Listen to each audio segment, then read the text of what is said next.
Hi hello welcome to our channel. నేను మీ సిరి. ఈరోజు మనం చెప్పుకోబోయే కథ ప్రియ నేస్తం పార్ట్ 44. కథలకు వెళ్ళే ముందు లైక్ చేయడం మర్చిపోకండి ఫ్రెండ్స్. ఆమెకు తెలిసిందే అయినా అతను చెప్తూ ఉంటే, అంతేకాకుండా ఆమె మీద ఏమాత్రం ప్రేమ లేదు, ఇష్టం లేదని పదే పదే చెబుతూ ఉంటే ఆమె మనసు ముక్కలైపోయింది. ఆమె కళ్ళల నుంచి కన్నీరు ఏరే పారింది. నిర్ణయం తీసుకుంది ప్రవర్తిక. అర్జున్ జీవితంలో ఇక ఉండకూడదు అని. వెక్కిల శబ్దం వస్తుంటే నోటికి చెయ్యడ్డు పెట్టుకుంది ప్రవర్తిక. అలాగే గోడకు జారబడి కింద కూర్చుంది. పక్కనే ఉన్న ఫ్లవర్ వాజ్ ఆమె చెయ్యి తగిలి శబ్దం చేస్తూ నేల మీద పడింది. అందరూ తల తిప్పి చూశారు. చెల్లిని అలా చూసి తట్టుకోలేక పరిగెత్తుకుంటూ దగ్గరికి వెళ్ళాడు ప్రణయ్. అర్జున్ తప్ప అందరూ ఆమె దగ్గరికి చేరుకున్నారు. ఎవరు పిలుస్తున్నా చూడకుండా కళ్ళు కిందకి దించేసి నేల వైపు చూపు తిప్పింది ఏడుపుని బలవంతంగా ఆపుకుంటూ ఆమె. అర్జున్! ప్రవర్తిక కన్నీళ్లు చూస్తూ కృష్ణమూర్తి గట్టిగా అరిచాడు. ఆమె పరిస్థితికి కంగారు పడిపోతూ చూస్తున్న అర్జున్ కృష్ణమూర్తి పిలుపుకి తలతిప్పి చూశాడు. ఏది ఏమైనా నువ్వు చేసింది పెద్ద తప్పు. అన్యాయంగా ఒక ఆడపిల్ల జీవితాన్ని నాశనం చేశావు. ఇదేనా ఇదేనా మేము నీకు నేర్పించింది అని కృష్ణమూర్తి గట్టిగా అడుగుతుంటే అర్జున్ ఏం మాట్లాడలేదు. తల్లి అని ప్రవర్తికని హృదయానికి హత్తుకుంది వసుంధర. ఆమె కళ్ళల్లో నీళ్లు చూసి వసుంధర కళ్ళల్లో నీళ్లు తిరిగాయి. చెప్పొచ్చు కదా తల్లి నువ్వైనా అంటూ బాధగా అడిగింది వసుంధర. ఆమె మాట్లాడలేదు. వసుంధర హృదయం మీద వాలిపోయి ప్రవర్తిక కళ్ళు మూసుకుంది. అర్జున్! మాట్లాడవే, ఇప్పుడు ఈ అమ్మాయి పరిస్థితి ఏంటి అని అడిగాడు కృష్ణమూర్తి. మావయ్య, అది అత్త కోసం అని అంటుంటే మాకు ముందే చెప్పాల్సింది కదా అర్జున్. కొట్టినా 2 రోజులకి మర్చిపోతారేమో కానీ మానసికంగా బాధపెడితే ఎప్పటికీ మర్చిపోలేరు.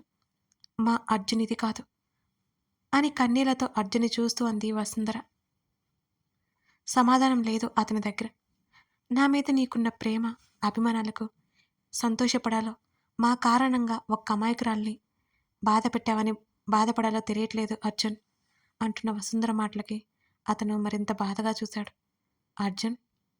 ఇప్పుడు ఏం చేద్దామనుకుంటున్నావు? ఇష్టం లేనప్పుడు పెళ్ళెందుకు చేసుకున్నావు అని గట్టిగా అడిగాడు కృష్ణమూర్తి. వసుంధర దగ్గర నుంచి లేచింది ప్రవర్తిక. నా మూలంగా ఎవరిని నిందించడానికి నేను ఒప్పుకోను అంటూ ప్రణయ్ చేతిని పట్టుకుంది. చెల్లి భుజం చుట్టూ చేతులేసి పైకి లేపాడు ప్రణయ్. అన్నయ్య, తీసుకెళ్ళిపోయి ఇక్కడి నుంచి అని దీనంగా ప్రణయ్ వైపు చూస్తూ అడిగింది ప్రవర్తిక. పద. చెల్లెలు ఎప్పటికీ తన స్నేహితుడి దగ్గర సంతోషంగా ఉండలేదని అర్థమైపోయింది ప్రణయ్కి. గదిలోకి వెళ్ళి బ్యాగ్ సర్దుకుంది. ప్రణయ్ ఏం మాట్లాడలేదు. ఏడ్చే ఓపిక లేదనుకుంటా. ఆమె కళ్ళు కూడా పొడిబారిపోయాయి. బ్యాగ్ తీసుకుని ప్రణయ్తో పాటు హాల్లోకి వచ్చింది ప్రవర్తిక. మీ ప్రేమాభిమానాలకు ఎప్పుడూ రుణపడి ఉంటాను. వసుంధర కృష్ణమూర్తి వైపు చూసి నమస్కారం చేసింది ప్రవర్తిక. అర్జున్ వైపు చూడకుండా ప్రణయ్తో పాటు బయటికి నడిచింది ఆమె. అక్కడి నుంచి గదిలోకి వెళ్ళిపోయాడు అర్జున్. ఖాళీగా ఉన్న రూమ్ అతన్ని వెక్కిరించింది. అన్నయ్య, ఆయనతో ఒకసారి మాట్లాడరానా అని అడిగింది ప్రణయ్ని. ప్రణయ్ ఇంకా బాధగా చూస్తుంటే, చివరిసారిగా మాట్లాడి వస్తానన్నయ్య. ఆయనలా దోషిలా ఉంటే నేను చూడలేకపోతున్నాను అని అంది ప్రవర్తిక.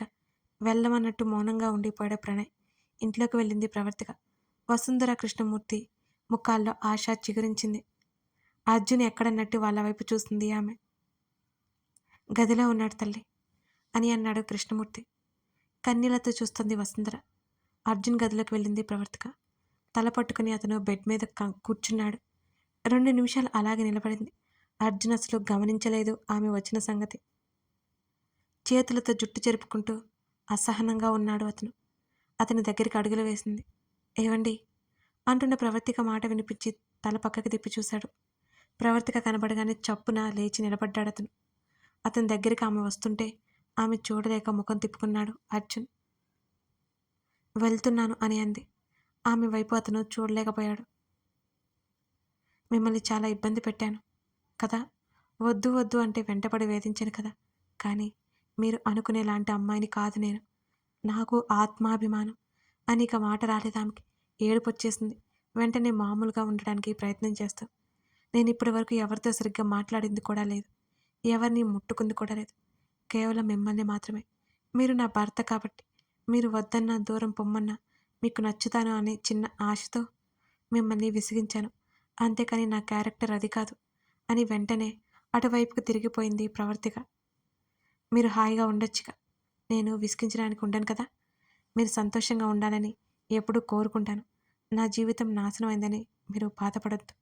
అందులో మీ తప్పు ఎంత మాత్రమూ లేదు అని కన్నీళ్లతోనే చిన్నగా నవ్వి, ఎప్పటికీ మీ కంట పడకూడదని కోరుకుంటానని వెంటనే అక్కడి నుంచి బయటకొచ్చేసింది ప్రవర్తిక. అర్జున్ మనసులో బాధ. అతని మనసు, మెదడు గందరగోళంగా ఉన్నాయి. బయట ఉన్న వసుంధర కృష్ణమూర్తి వైపు చూసి చేతులు జోడించి ప్రణయ్ దగ్గరికి వెళ్ళిపోయింది ప్రవర్తిక. సెకండ్ ఫ్లోర్‌కి రాగానే లోహితతో మాట్లాడతావా అన్నయ్య అని అడిగింది ప్రవర్తిక. పర్లేదు, నేను ఇంటికి వెళ్ళిన తర్వాత కాల్ చేస్తాను అన్నాడు అర్జున్. నేనిక్కడ ఎదురు చూస్తూ ఉంటాను. వెళ్ళి మాట్లాడరా అన్నయ్య. పాపం తనకి నిన్ను చూడాలనిపిస్తుంది కదా. ఇక్కడకు వచ్చిన దగ్గరనే వెళ్ళిపోతూ మాట్లాడకపోతే బాధపడుతుందేమో అని అంది ప్రవర్తిక. ప్రవీ, వెళ్ళనయ్యా అంటూ అక్కడే మెట్ల మీద కూర్చుంది. ప్రణయ్ మౌనంగా లోహిత దగ్గరికి బయలుదేరాడు. ఆయన మీద కోపం రావడం లేదు. ఇక్కడి నుంచి వెళ్ళిపోవాలంటే చాలా బాధగా ఉంది. ఇంకెప్పటికీ ఇక్కడికి రాలేనేమో అనుకుంటుంటే చాలా కష్టంగా అనిపిస్తుంది అనుకుంటూ మోకాల మీద చేతులానించి కళ్ళు మూసుకుంది ప్రవర్తిక. అప్పటికే చీకట్లు ముసురుకుంటున్నాయి. కొంత సమయం తర్వాత ప్రణయ్ తిరిగి వచ్చాడు ఆమె దగ్గరికి. ఇద్దరూ బయటికి వచ్చి క్యాబ్ తీసుకుని రైల్వే స్టేషన్కి బయలుదేరారు. టికెట్ తీసుకొని ట్రైన్ ఎక్కి కూర్చున్నారు. ట్రైన్ ఎక్కిన తర్వాత ఏమీ మాట్లాడకుండా విండోకి తల ఆనించి కళ్ళు మూసుకుని ఉంది ప్రవర్తిక. చెల్లెల బాధకి తనే కారణం అనుకుంటూ బాధగా చెల్లి వైపు చూశాడు ప్రణయ్. ఆ రోజు అర్జున్తో వెళ్ళనని మొండికేస్తున్న ప్రవర్తికని మాట్లాడడానికి వేరే రూమ్లోకి తీసుకెళ్లాడు ప్రణయ్. అన్నయ్య, నేను మీ ఫ్రెండ్తో వెళ్ళను అని అంది ప్రవర్తిక. నీ ఇష్టం ప్రవి, కానీ వాడితో కలిసి నువ్వు సంతోషంగా ఉంటే చూడాలని ఆశగా ఉంది అన్నాడు ప్రణయ్. అన్నయ్య, ఏం మాట్లాడుతున్నావు నువ్వు అని అడిగింది కోపంగా. నా ఫ్రెండ్ కోసం నా చెల్లెల సహాయం అడుగుతున్నాను అని అన్నాడు ప్రణయ్. అన్నయ్య అయోమయంగా చూసింది. అర్జున్ అంటే నీ దృష్టిలో ఒక కోపిష్టి, మనసు లేని ఒక మనిషి అంతే కదా అని అడిగాడు ప్రణయ్. ఆమె మౌనంగా ఉంది. నువ్వు చూస్తున్న అర్జున్కి, గతంలో అర్జున్కి చాలా తేడా ఉంది ప్రవి. ప్రణయ్ చెప్పేది మౌనంగా వింటోంది ప్రవర్తిక. రక్ష దగ్గర అర్జున్ ఎలా ఉండేవాడో చెప్తుంటే ఆశ్చర్యపోయింది ఆమె. వాడి ప్రేమ అనంతం. అది నీకు దక్కితే నువ్వు ఎంతో సంతోషంగా ఉంటావని నేను అనుకున్నాను.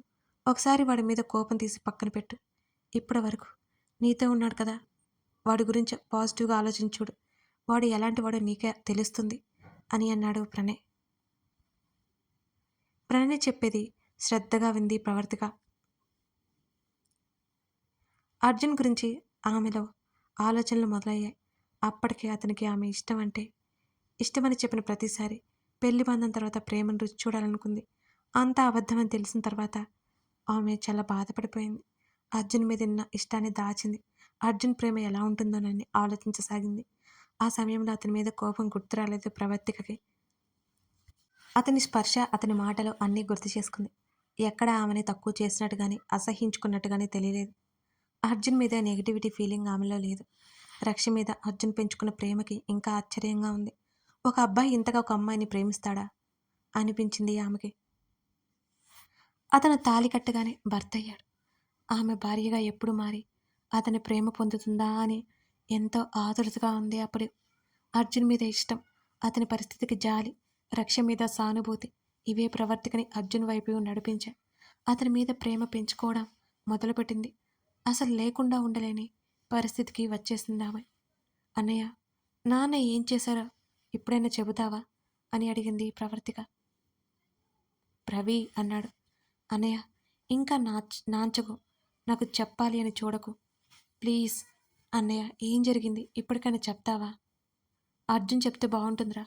అన్నయ్య, నువ్వింకా నేను ఆయన కలుస్తారని భ్రమపడుతున్నావా అని సీరియస్గానే అడుగుతున్నా ఆమె కంటి నుంచి కారిన కన్నీరు తుడుచుకుంటూ చూసింది. ఇప్పుడు నువ్వు అలిసిపోయి ఉన్నావురా, రెస్ట్ తీసుకో, ఇంటికెళ్ళాక మరి మాట్లాడుకుందాం మనం అని అన్నాడు ప్రణయ్.